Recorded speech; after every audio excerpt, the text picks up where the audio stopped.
뭐 오색 찹쌀이라고 이런 찹쌀이 있습니다. 누가 좀 줬는데 나는 너무 맛있던데 이 사람 자기들은 안 먹는다 하대.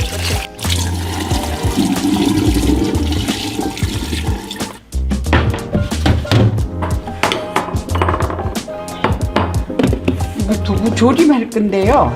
조금씩 해서 그 일부러 구워가지고 이렇게 냉장고에 넣어서 살짝 얼려놨어요. 그러면 얼리면서 여기 약간 기포가 생겨가지고 기포? 구멍이 생겨가지고 간이 안에 들어가서 그리고 두부 자체가 조금 더 쫄깃쫄깃해져요. 그냥 바로 구웠던 뜨거울 때보다. 그래서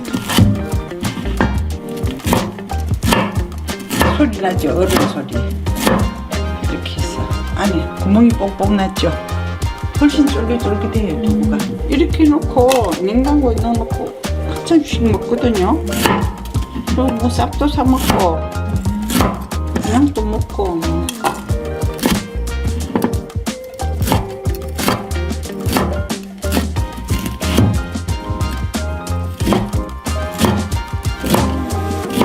너무 크면 먹기가 어렵고 이렇게 하면 하나씩 아이도 어른도 한 입에 하나씩. 같은데도 여기 쌈장 조금 넣고 이거 하나 올리면 맛있어요. 이게 노인들 잡수기가 좋잖아요, 두부가.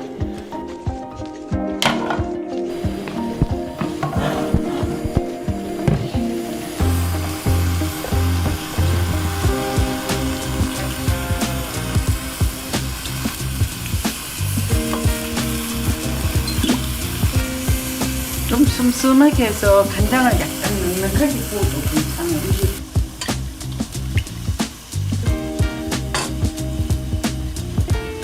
지나치게 많이 이렇게 젓지 말아야 돼. 예, 올리고당인데 우리는 올리고당하고 물로 별 구분 없이 써요.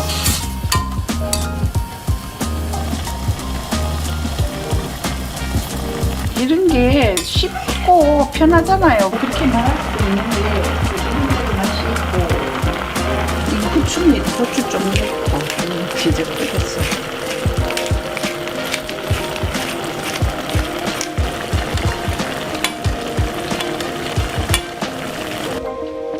후추 향이 좋네 진짜.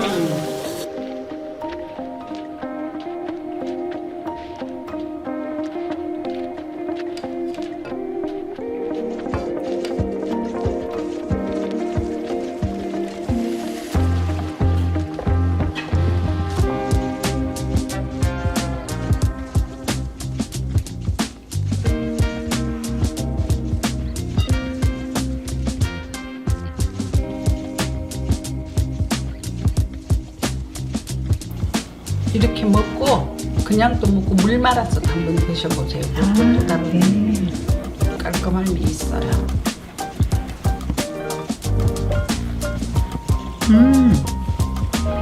깔끔하네요 진짜. 그리고 또 뭐 그냥 두부가 먹으면 별맛 나는 거는 없지만 또 이렇게 먹으면 한 또 새로운 맛이 있어요.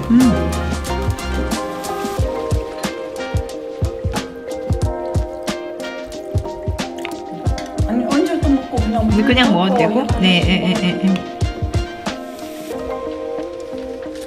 네 맞아요. 쫄깃쫄깃한 느낌이 나요.